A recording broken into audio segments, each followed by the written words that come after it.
책으로 만나는 가을 개병 문화 김영현입니다.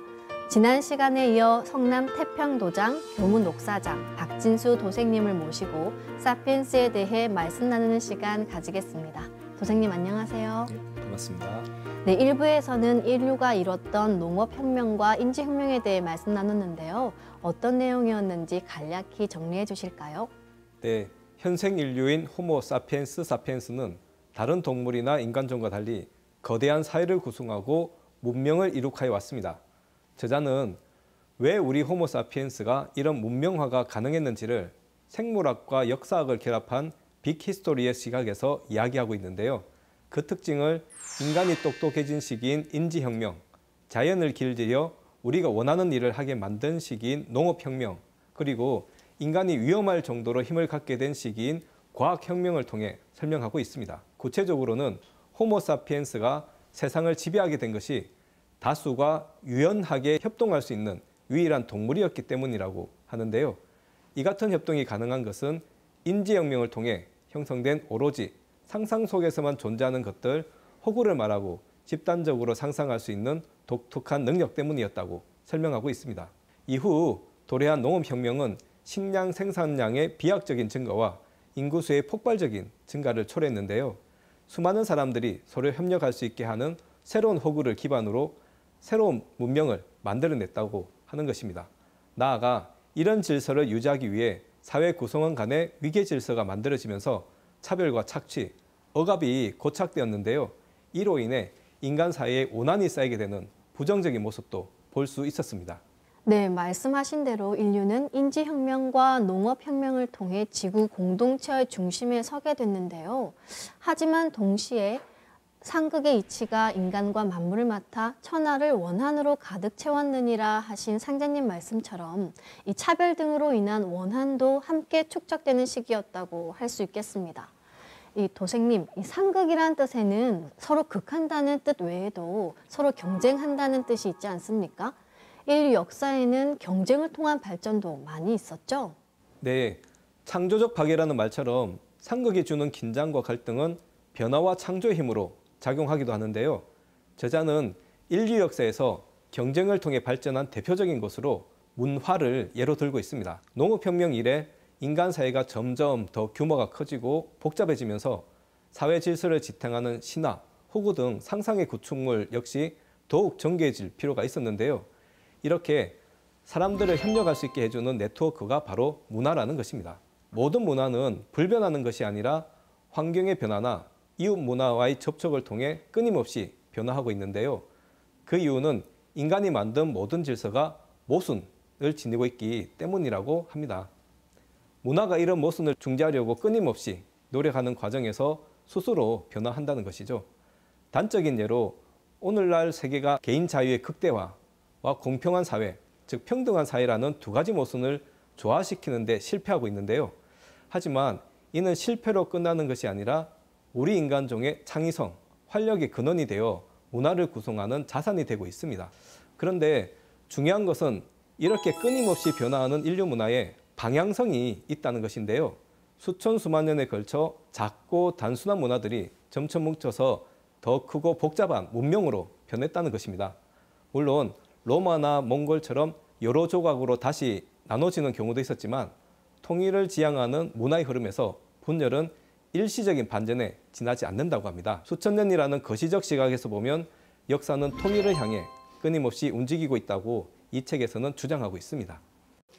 일시적으로는 문명의 충돌로 보일 수 있지만 거시적인 차원에서는 호모 사피엔스가 만든 문화와 문명이 하나로 통일되고 있다는 말씀이시네요. 현재 교통과 네트워크의 발달로 지구촌이 일일 생활권에 접어든 것이 좋은 본보기가 아닐까 하는데요. 저자는 이를 가능케 한 요인으로 인류 보편적 질서의 등장을 들고 있죠. 그렇습니다. 보편적이라고 하는 것은 특정인에게만 적용되는 것이 아니라 사피엔스라면 누구에게라도 다 적용된다는 의미인데요. 우리 인간은 본능적으로 사람을 우리와 우리가 아닌 그들로 나눠서 생각하도록 진화해 왔다고 합니다. 인지혁명을 시발로 처음 보는 사람들을 형제나 친구로 상상하면서 협력하기 시작한 것인데요. 저자는 이런 보편적인 질서라는 개념이 바로 기원전 1000년부터 기원전 1년 사이에 출발했다고 보고 있습니다. 기원전 첫 밀레니엄 동안 보편적인 질서가 될 잠재적이 있는 후보 세 가지가 출현하는데요. 첫 번째로 출현한 것이 바로 경제적인 질서, 화폐 질서입니다.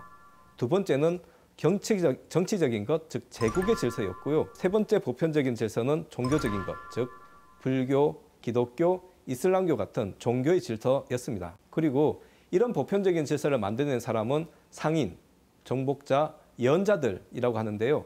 상인들에게는 세계 전체가 단일 시장이었으며 모든 인간은 잠재적인 고객이었다라고 볼 수 있고요.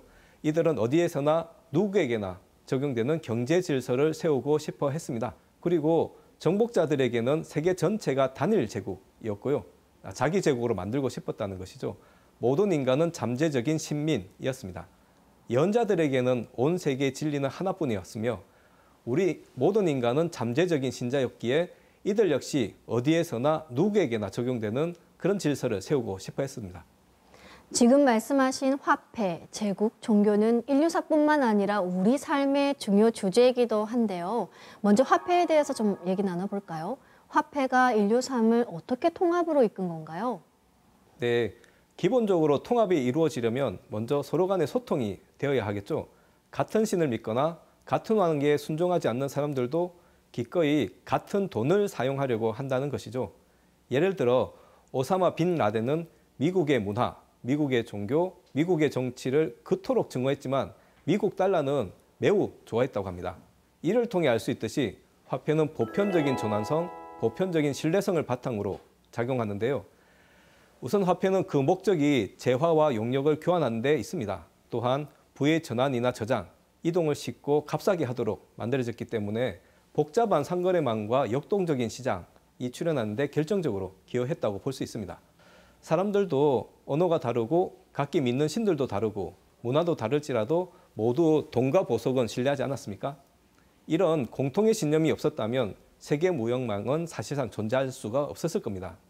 돈은 이렇게 인간이 창조한 신뢰 시스템 중에서도 거의 모든 문화적 간극을 메울 수 있는 유일한 것이었다고 볼 수 있습니다. 화폐의 이런 특징을 바탕으로 국경과 문화를 초월하는 단일 화폐 권력이 계속 등장하고 있는데요. 이렇게 지구 전체를 단일 경제 정치 권력으로 통합하는 데 기초를 놓고 있다고 볼 수 있습니다.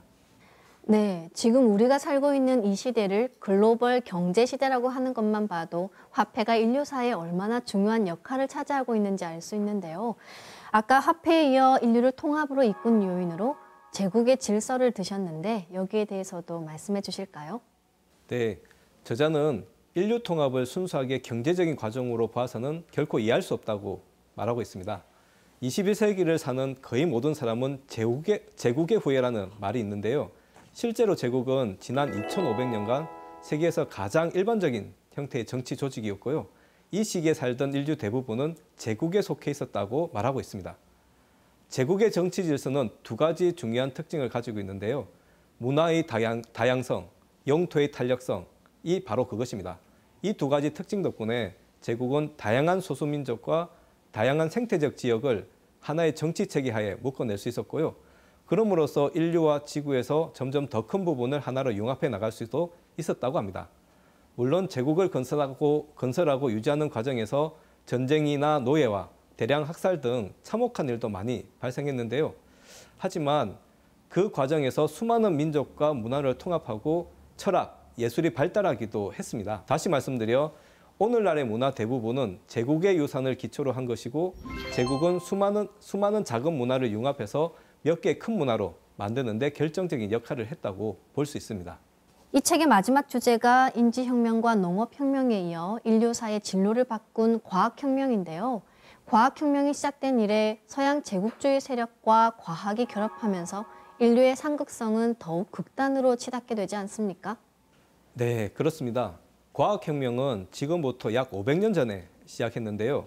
과학혁명과 현대 제국주의는 탐험하고 정복한다는 근대적 사고방식에 잘 나와 있습니다. 잘 알다시피 15, 16세기 동안 유럽 탐험대는 전 세계에 그물처럼 기지와 식민지를 건설했는데요. 그 과정에서 과학과 제국이 서로를 필요로 하고 있다는 것을 알게 됩니다. 그 한 예로 제국은 효과적으로 지배하려면 피지배자들의 언어와 문화를 알아야 한다는 생각으로 언어학자들을 열성적으로 지원했는데요. 이에 못지않게 중요한 점은 과학 또한 제국에게 이데올로기적 정당성과 기술적 장치들을 제공했다는 사실입니다.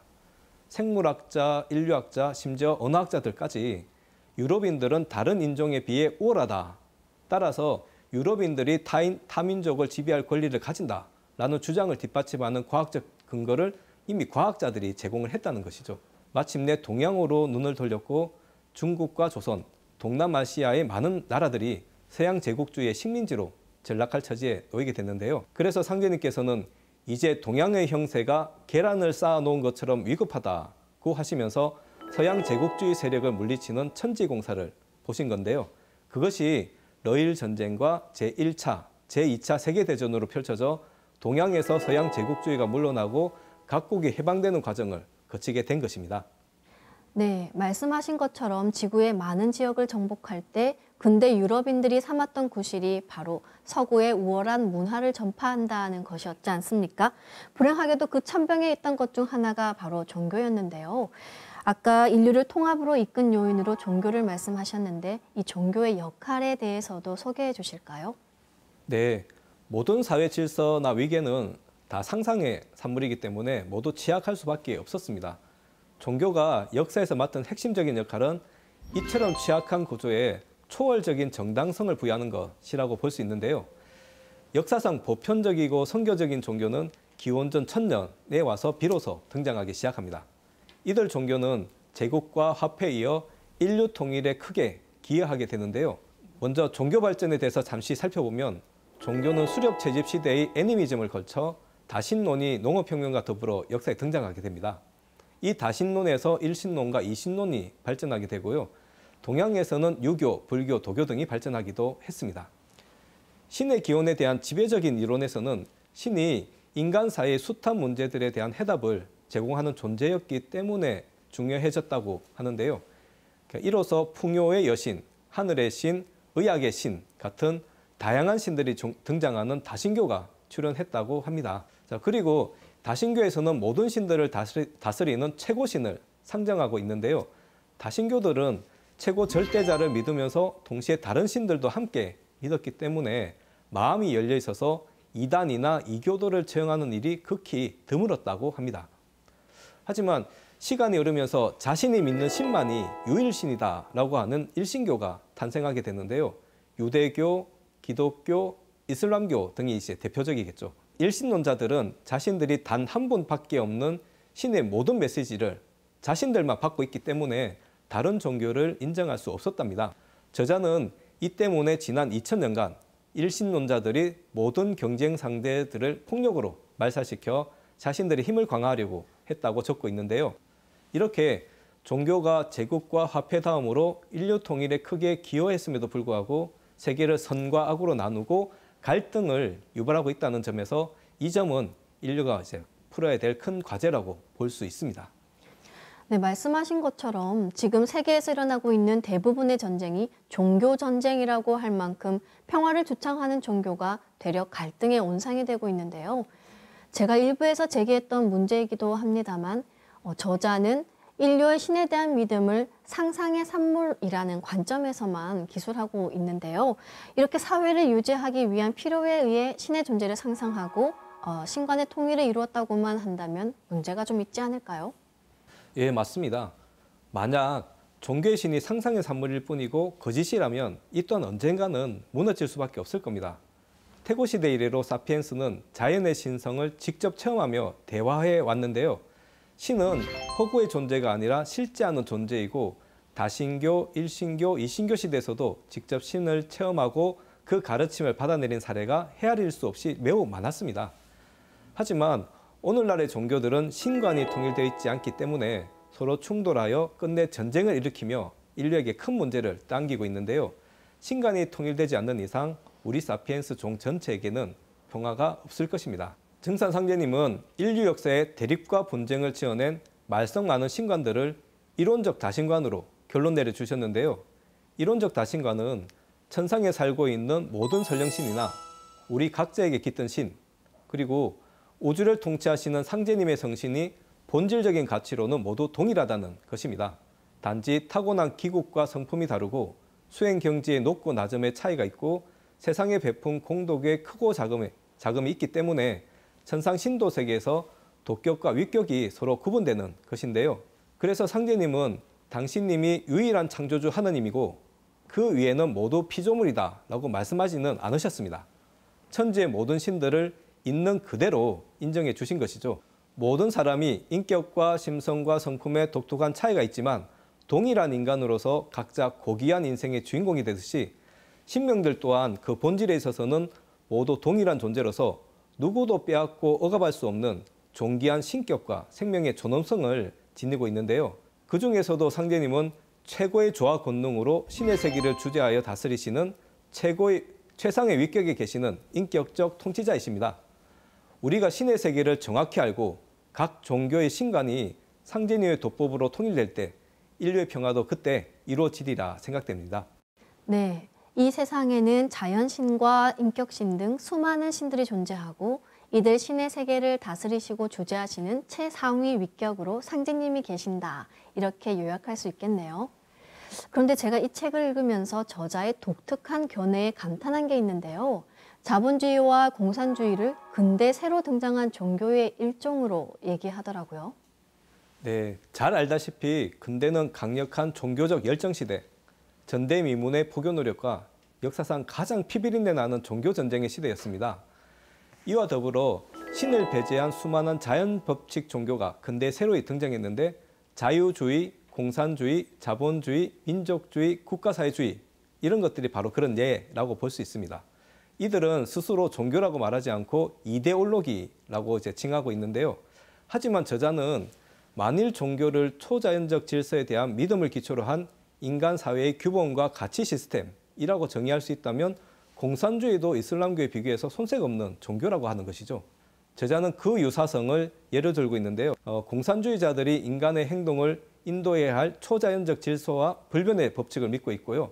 그 법칙이 칼 마르크스, 프리드리 엥겔스, 블라드미르 레닌에 의해서 발견되었다고 믿고 있는데요.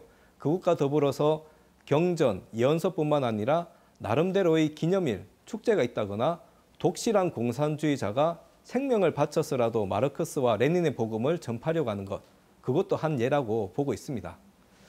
또한 근대 신념들도 일신교나 대중불교 못지않게 혼합적이다라고 볼 수 있는데요. 그 예로 오늘날 전형적인 미국인은 국수주의자인 동시에 자유시장을 믿는 자본주의자이면서 인간이 창조주로부터 양도 불가능한 권리를 부여받았다는 자유주의적 인본주의자라는 것입니다. 네, 그렇게 본다면 모든 인간은 어떤 의미에서 종교적인 인간이라고 할 수 있겠네요. 이제 마지막으로 인지혁명과 농업혁명에 이어 인류사의 일대 전환을 가져온 혁명이죠. 과학혁명에 대해서 말씀해 주실까요? 예, 과학혁명은 16세기에서 18세기 사이에 서양에서 발생했는데요. 넓게는 자연에 대한 과학사상 전반의 큰 변화를 이끌고 좁게는 천문학과 물리학에서 발생한 변화를 말합니다. 천문학에서는 천동설에서 지동설로 변화가 일어났고요. 물리학에서는 아리스토텔레스의 운동학에서 뉴턴의 역학으로 변하게 됩니다. 저자는 과학혁명이 우리는 모른다라는 무지를 깨닫는 혁명이었다고 말하고 있는데요. 과학이 무지를 기꺼이 받아들인 덕분에 기존의 어떤 전통적인 지식보다 더 역동적이고 유연하며 탐구적이 되었다고 말하고 있습니다. 덕분에 우리는 합리적 이성에 대한 믿음을 통해 세계가 어떻게 작동하는지 이해하는 능력과 새로운 기술을 발명할 역량을 크게 확대시킬 수 있었다고 볼 수 있습니다. 그 과정에서 우리가 세상을 바라보는 인식도 바뀌게 되는데요. 인간의 지식으로 세상의 근본 문제를 극복하기가 불가능하다라고 하는 인식에서 진정한 진보가 가능할지도 모르겠다는 쪽으로 바뀐 것입니다. 1500년경의 지표상에서 지구 표면에 묶여있던 인류가 달에 착륙한 것이라든지 원자폭탄을 만든 것도 다 과학의 힘인데요. 최근엔 미생물과 원자를 조작하며 새로운 생명체를 만드는 등 신의 영역에도 도전하고 있습니다. 이제 인류는 역사의 진로를 변화시킬 능력뿐 아니라 아예 역사를 끝장내고 지구상에 있는 모든 생명의 운명까지도 바꿀 그런 능력을 가지게 되었다고 볼 수 있는 것이죠. 네, 이제까지 살펴봤던 인지혁명과 농업혁명, 그리고 과학혁명의 결과가 바로 지금 현재 우리의 모습인데요. 하지만 잘 아시다시피 인공지능이나 유전자 변형 등으로 우리 인간종의 미래가 예측 불가능하지 않습니까? 저자도 호모사피엔스의 종말을 예견하고 있죠. 그렇습니다. 인류가 인지혁명, 농업혁명, 과학혁명을 거쳐서 오늘날까지 오는 동안 사피엔스 종의 생물학적 변화는 없었습니다. 즉, 유전자 돌연변이 없이 같은 족이 계속 지속되었다라고 볼 수 있는데요. 하지만 이제는 다릅니다. 인류가 과학혁명을 통해 자연을 조작하고 원하는 목적을 달성할 수 있는 힘을 얻어왔는데요. 지금은 자신의 육체, 감정, 정신까지 조작할 수 있는 지적 설계자, 신의 위치까지 도달했다고 할 정도입니다. 죽음의 문제를 해결하고 인류에게 영원한 생명을 제공하려고 할 뿐만 아니라 생명공학을 통해서 유전자를 조작하고 있으며 사이보그 공학을 통해서 인간 강화를 이루고 있습니다. 그리고 사이버 공학을 통해서는 가상현실을 통해 인류를 새로운 정신적인 세계로 탐험을 유도하고 있기도 한데요. 이렇게 인류가 호모사피엔스라는 종의 생물학적 한계를 넘어서려고 하고 있는 바로 이때 저자는 머지않아 같은 호모종인 네안데르탈린이 호모사피엔스에 멸종된 것처럼 과학혁명의 결과 출현한 새로운 호모종에 의해서 우리 사피엔스가 멸종당할지도 모른다라고 주장하고 있습니다. 결론적으로 인류는 지금 생물학적인 혁명, 특이점, 터닝포인트에 이르고 있다라고 할 수 있겠습니다. 네, 도생님 말씀을 들으니까 우리의 후계자들은 신 비슷한 존재가 될 것이다는 책 내용이 더욱 의미심장한데요. 하지만 인간으로서가 아니라 사이보그나 다른 무언가가 된다면 이 미래가 과연 유토피아인가, 디스토피아가 되는 것은 아닌가 하는 걱정이 앞섭니다. 인류의 미래는 어떻게 될까요? 네, 걱정이 되는 것도 당연하죠.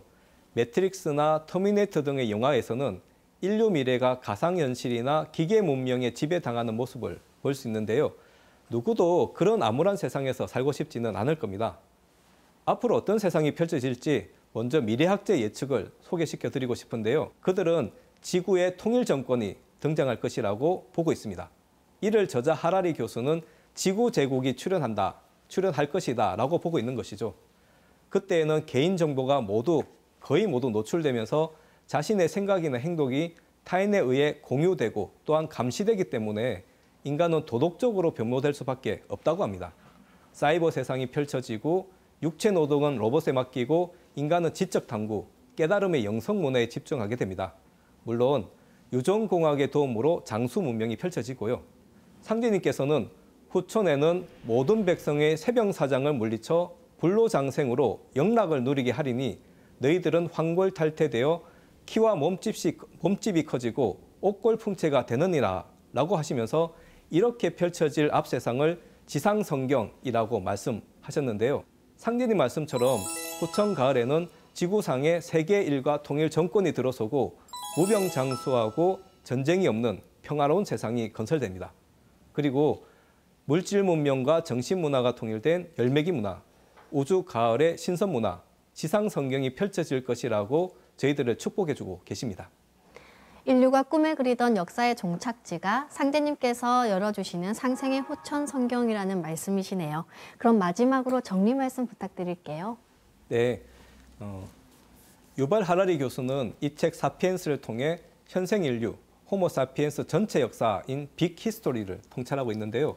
그는 결국 새로운 인류의 출현, 그리고 통일된 지구 제국의 실현을 예측하고 있습니다. 그런데 저자는 일관되게 우리 인류가 허구와 가상의 실제, 신화를 통해서 지구 제국을 향해 통일로 나아가고 있다라고 보고 있는데요. 그의 논리대로 이런 지구 제국이 가능하려면 전 인류를 통합할 수 있는 새로운 신화가 출현해야지만 될 것입니다. 여기에 대해 저자는 단지 인류와 지구촌 생명체의 행복이라는 기준만을 제시할 뿐 그 한계를 보이고 있는데요. 이렇게 전 인류가 행복한 지구 제국이 출현하려면 먼저 생태계 파괴, 지구온난화, 인간 사회의 계급화에 따른 착취와 억압, 원과 한의 문제를 해결해야지만 될 것입니다. 또한 각 국가 간의 분쟁과 전쟁을 종결해야 할 것이고 종교의 대립을 마감할 신관의 통일이 이루어져야 할 것입니다. 나아가 인간 삶의 가치와 규범이 새롭게 정의되어야 할 것이고요. 이 모든 문제를 해결하고 인류를 통일할 새로운 신화는 기존의 인류 역사 문화 어디에서도 찾을 수가 없었습니다. 상제님께서는 내가 이제 후천을 개벽하고 상생의 운을 열어 선으로 살아가는 세상을 만들리라 라고 말씀하셨는데요. 판밖에 남모르는 소식, 상제님의 무국대도 증산도가 바로 유발 하라리 교수가 그렇게 간절히 찾길 바라던 인류 통일의 새로운 신화가 되지 않을까 생각됩니다. 네. 지금까지 박진수 도생님을 모시고 사피엔스에 대해 얘기 나눠봤는데요. 인류사를 거시적인 안목에서 바라볼 수 있었습니다. 지금까지 소중한 말씀 감사드립니다. 네, 고맙습니다. 선천 봄, 여름 시간대를 살아온 호모사피엔스는 인지혁명과 농업혁명 그리고 과학혁명을 통해 지구 공동체의 주인이 되어 문명을 일궈왔습니다. 하지만 인류는 지금 행복한 미래를 향해 나아갈 것인지 아니면 호모사피엔스의 종말을 맞이할 것인지 선택의 기로에 서 있는데요. 그 해답은 상제님께서 밝혀주신 우주 일련에 있다는 것을 절감할 수 있었습니다. 인류의 위대한 여정과 미래에 대해 알고자 하시는 분들께 사피엔스를 권해드립니다.